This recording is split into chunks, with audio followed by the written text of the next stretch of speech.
Clock is ticking, Miss Janez. Oh, we're ready. We're live. We're waiting on you now. Oh, for real? Yeah. You should have told me that, girl. Hey, listen, I'm ready. We got about 50 seconds and we going. I was ready. Okay. Sorry for the wait. Yep.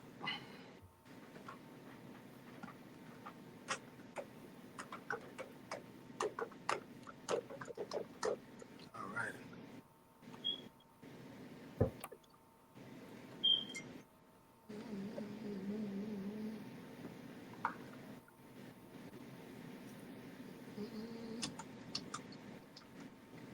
Put y'all here. Oh yeah. This is WGNG 106.3 The Heat, #1 for hip hop and R&B, man. This is the Legacy Show, Day through Friday, with your boy MICZ. Make it look so easy, man. We got Big Janez, we got C. Lee in the building, Bestie Talk. We have a special guest in the building today, Jeremy Todd.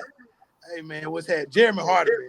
For everybody yeah, you can give them a whole government now, man. I know, right? I can't hide from nothing, man. I appreciate y'all having me, though. I appreciate this is family, so it's a pleasure to be on. I appreciate you all inviting me, and hey, I'm ecstatic to share today. That's right.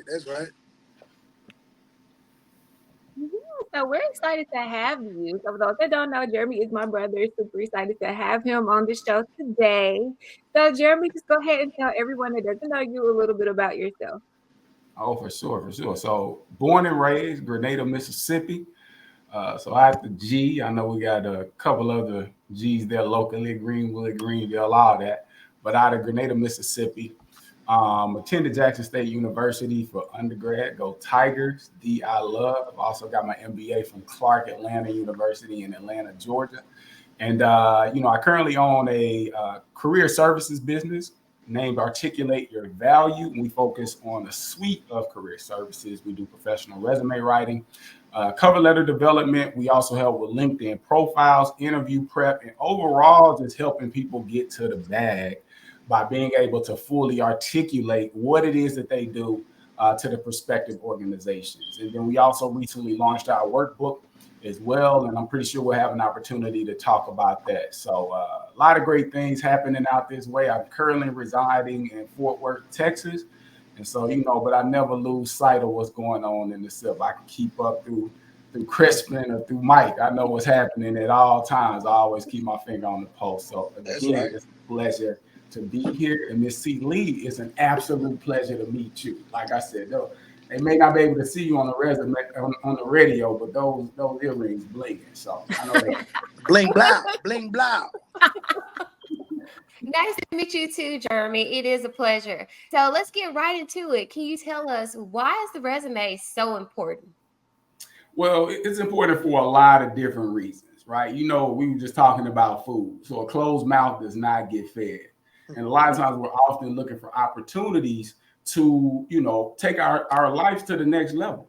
And it's difficult to do that if you can't convey your value to an organization.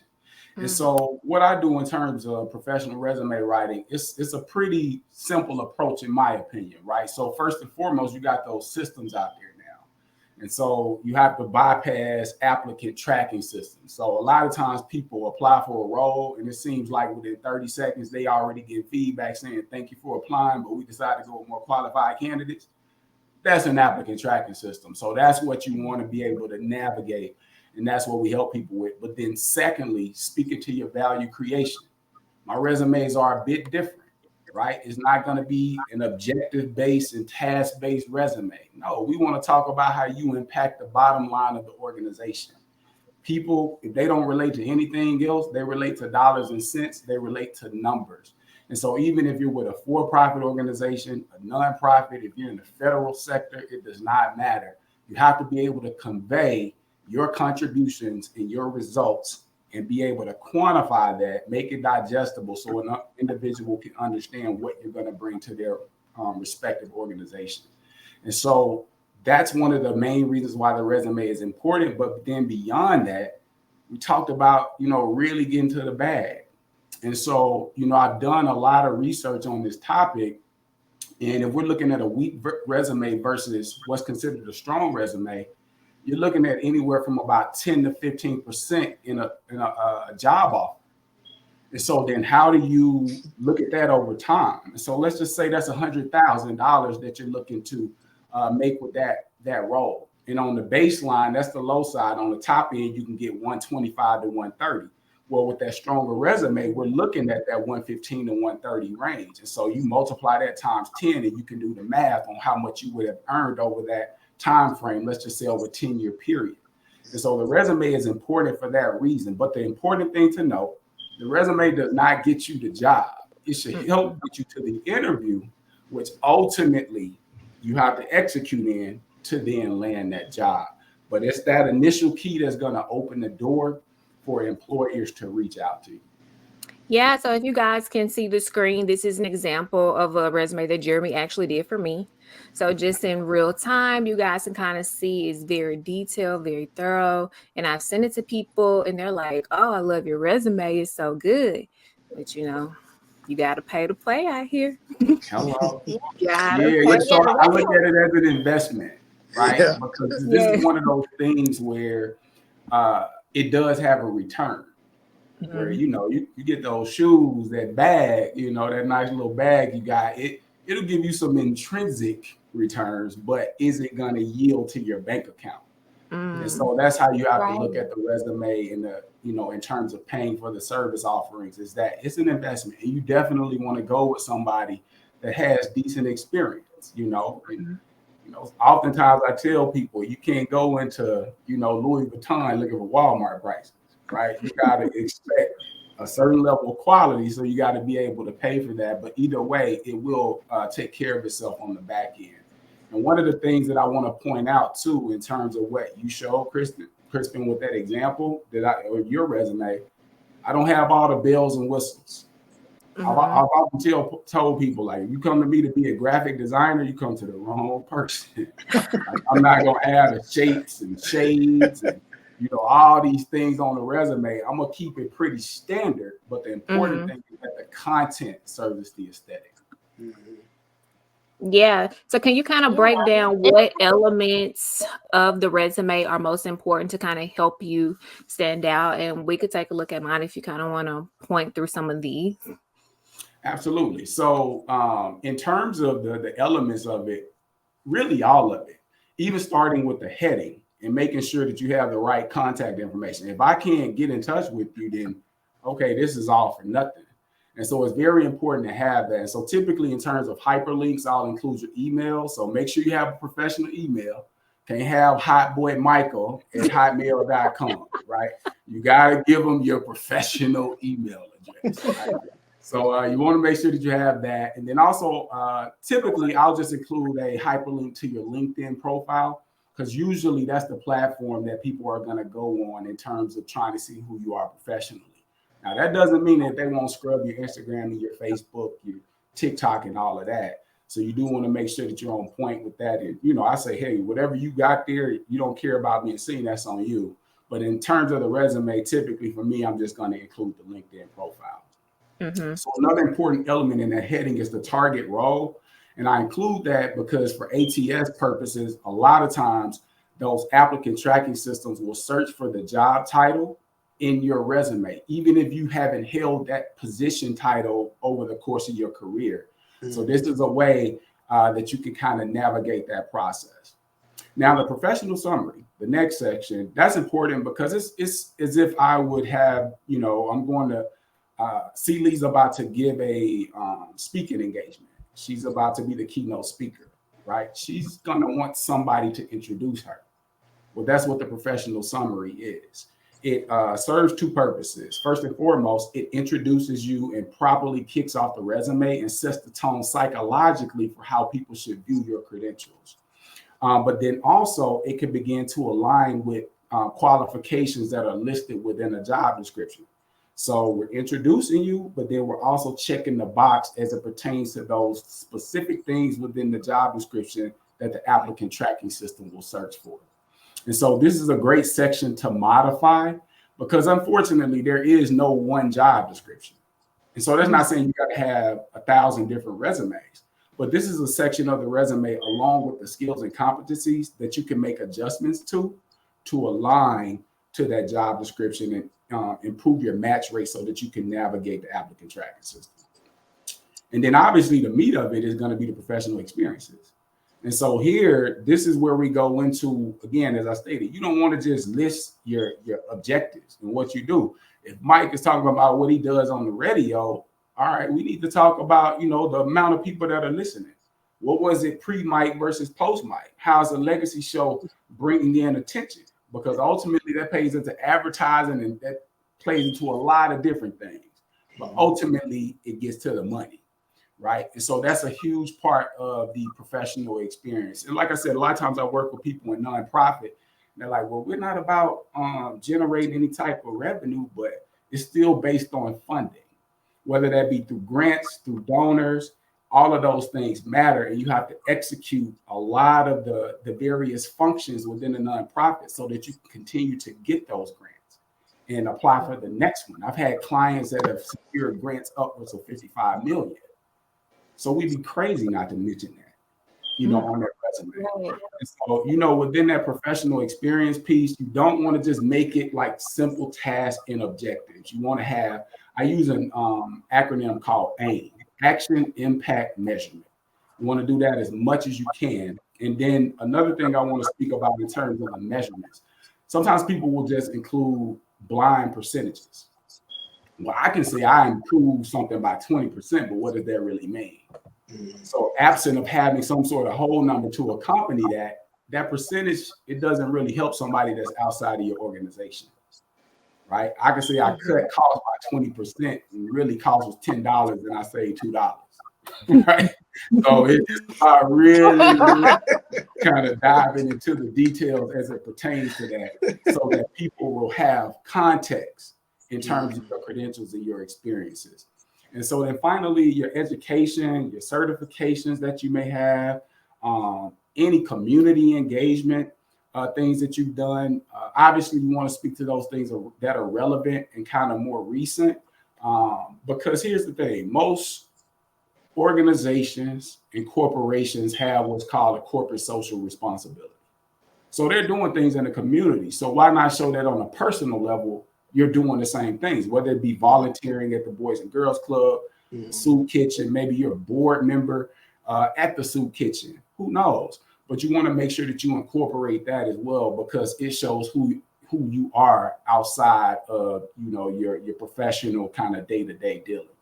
And so those will be the main elements. And the thing I wanted to go back to real quick was the top in that professional summary.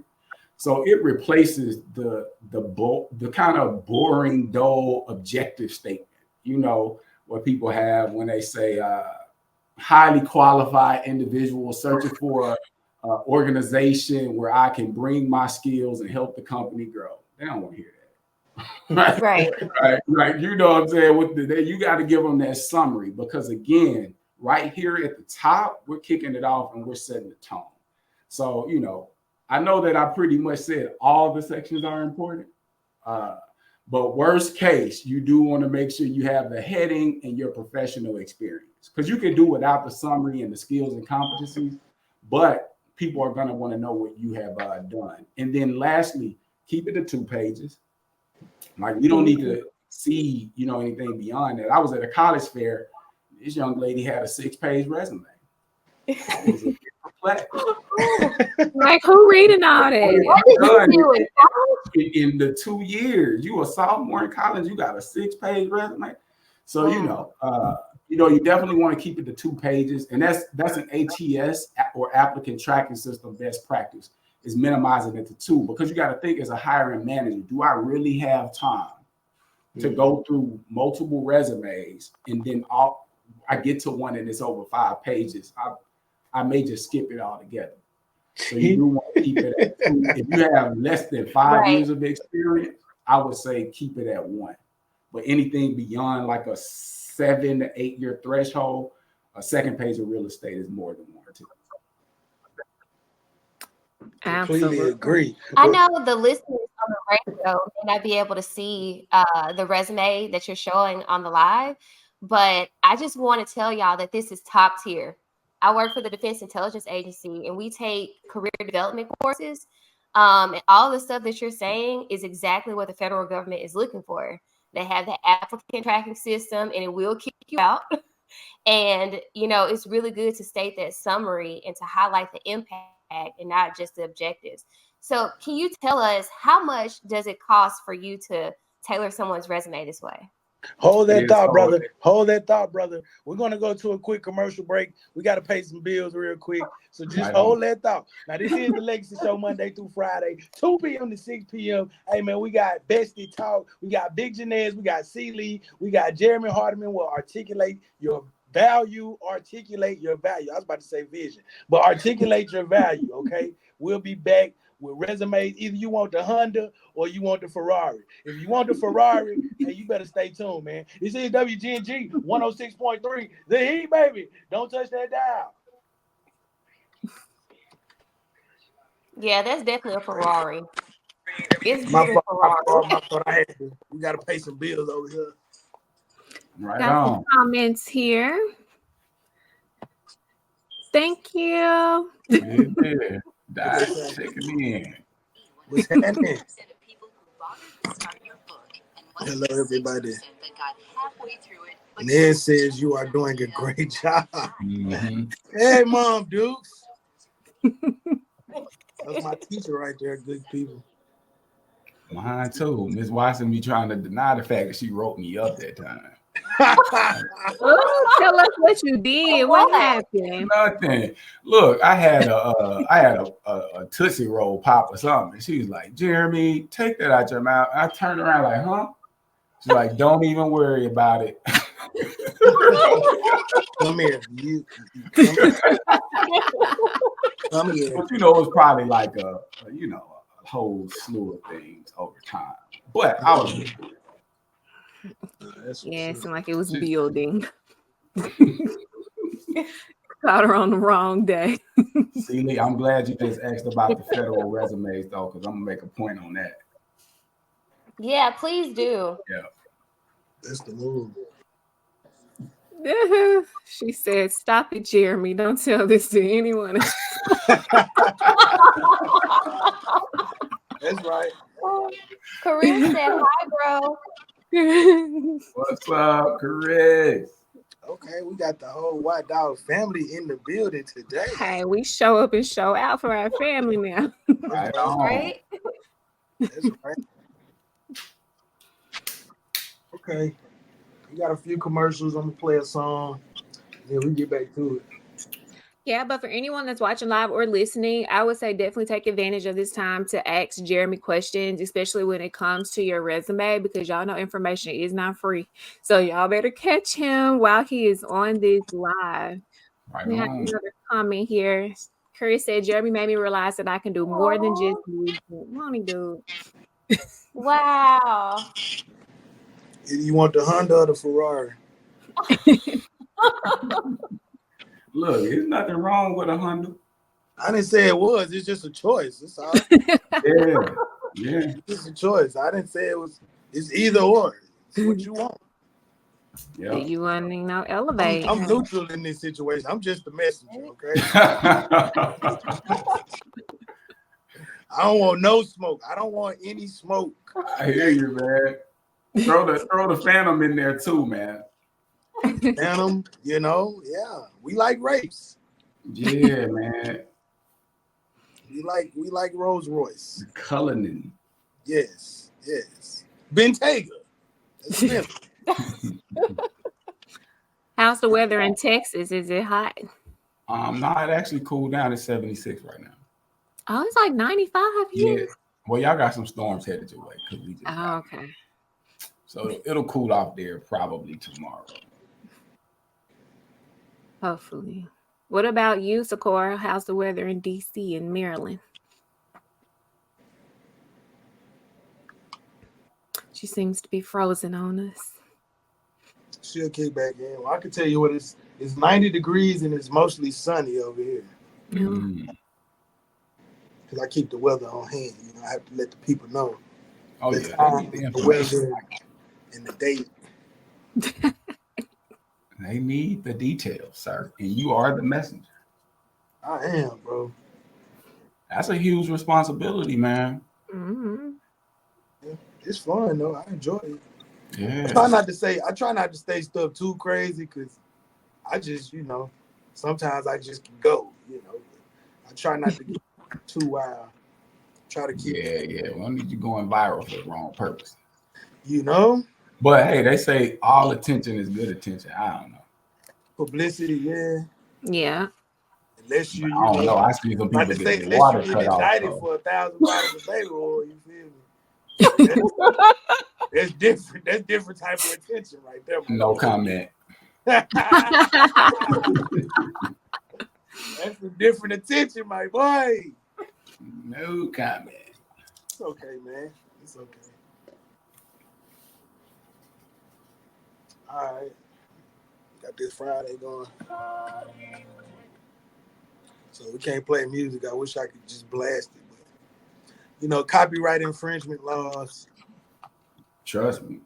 Yeah, we can't do that. These If goes on y'all my see somebody with this slogan on the shirt, let me know. Because I do own this. Okay. If you see anybody using articulate your value, let me know. Because Sure I do will. own that too. Okay. We're gonna let them run the bag up first. Yeah. Yeah, Give us a percent. Give us that. no, I need all that. I need everything on that. The whole thing. Man, Just gonna watch them do it. ooh, y'all run it up. Y'all are killing it. Like I'll help promote and start sharing. Right. I'm gonna repost. Hey, sis, repost this. Straight up. Here we go. Oh, yeah. This is WGNG 106.3. The Heat, number one for hip hop and R&B, man. This is the Legacy Show with your boy Mike Hargrove. MICZ make it look so easy. Man, we got Big Janez in the building. We got C. Lee. We got Jeremy Hardiman. Articulate your value. What's happening, good people? Yeah, so before the break, we were actually talking about the federal resume. And Jeremy, can you tell us a little bit more about how much, the resume remake or remodel would be? Yeah, for sure. So before I jump into the cost or the investment, as I should say, in terms of the federal resume, there are some different set of circumstances associated with the requirements. So most of the federal jobs are going to be applied for through USA jobs. And as C. Lee mentioned, that you all with the federal system have probably the most strenuous applicant tracking system that there is. And so you really have to pay attention to the job description. They're going to be qualifiers within the job description, and that could determine if you are a GS-12 versus a GS-13. It's really going to depend on what that description tells you, and also it may tell you how to format the job headings within your resume. So you have to be very, very mindful of the instructions associated with the federal roles. Also, with the federal resumes, they can be upwards of 5 pages. The federal government gonna get in your business. Just understand that.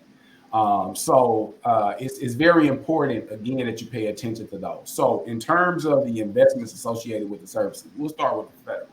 So it just depends on the person and what they charge. I can't tell you what the market is saying. I can only say what I charge, right? So for the federal resume, for the resume only, it will be $400 with me, right? Because again, as I mentioned, those can be upwards of 5 pages. Now I have 3 different service tracks. They're standard, federal, and executive. So for the most part, any director level employee and below would fall within that standard bucket, right? And so for those, the resumes begin at 300, what they are 300. But I have bundle services too. So there's the resume and the cover, or the resume and the LinkedIn bundle, or you can get all 3, which is in my gold standard, right? So that's the standard. Federal, $400 for the resume. You have the bundle packages as well. And then for you big ballers, you executives, you CEOs, you VPs, $550 is where we start with the resume, because that takes me a little bit longer to get those done in a little bit more time and attention, And so for me, I say the investments are fair, especially on the return that I've seen a lot of my clients realize, right? I've seen people get upwards of 40 to 50% of their salary that they were making, right? So I've worked with people that are getting $300K, and turn that into $375. And granted, geography matters. So Let me put that out there. So if you in San Jose, if you get 375, it's really about 150, you know. But if you move to Texas, then with that 375, you know, you can do the math and kind of make it work for you. But you know, in terms of the service offerings, that is what I charge. And so that's a good question, but I can't tell you what it would be across the board. As Mike so eloquently stated, it's either Honda, Ferrari, or Phantom, or, you know, Mercedes Sprinter, however you want to look at it, right? But just know that quality typically goes with the service. And for me, the social proof is there. You can Google articulate your value, and 5 stars across the board. There's 99 reviews up there currently. You know, in total, I got 174 plus. You can go to my website, like this is public information. And so the one thing that I do hang my hat on is going to be the quality that I provide and my customer service, right? I can't guarantee you a job. And if anybody's guaranteeing you a job, I would run from them. Because these 2 things guaranteed. They say death and taxes. Right? So if they added a 3rd one to that list that said my resume will get you a job, I don't know about that one. But yeah, that is the race associated with the service. Yeah, so I wanted to touch on one service. So do you do interview coaching? If someone is like, hey, I got the job, well, I got an interview set up, but I don't really know, I want to go in there and make sure, you know, I'm comfortable in the interview. So is that something that you offer as well? Yeah, good question. We do offer interview prep services. And typically what I say is look at that in terms of 2 or 3 sessions. The first session is just to kind of walk through some preliminary things. One, we talk about the different type of interviews that you could encounter. But then secondly, we begin to establish a framework on how we're going to approach this. I often liken interviews to concerts. Beyonce not just up there singing that song for the first time. Right? She done worked on them songs over and over and over. She done been to different cities. And when I say Beyonce was flying out through the air, all kind of stuff. You know, we saw her in Houston too. Shout out to the Beehive. Man, come on, right? I'm an honorary member. You know, you know, look out for your boy. But my point is the same way with an interview. That's your concert. So what we do is we establish your songs, right? Which I call STARS. And that's an acronym. So situation, task, action, result. So we develop those. And that's what we're doing in session 1. Session 2, we'll come back and we'll conduct a mock interview. I record it and everything. Same way we're being recorded here so that you have the film. You can go back and watch it and you catch little things. If you say, yeah, you're going to catch that, all of those 60 that we have within the conversation. So you can begin working on cleaning that up. And so at the end of that too, we have a discussion and I provide real-time feedback. And I play the role. So if you're applying for a marketing position, I'm the director of marketing at Hardiman Marketing. That's right. With a suit on, glasses, you'll be like, who is this? Yeah. Welcome to the interview for the day. I'm getting into it. You're getting into character. So that's what we focus on, right? And so during those sessions, you walk away. One, you have tangible things that you can go back and look at, but now you have a framework. So that takes away the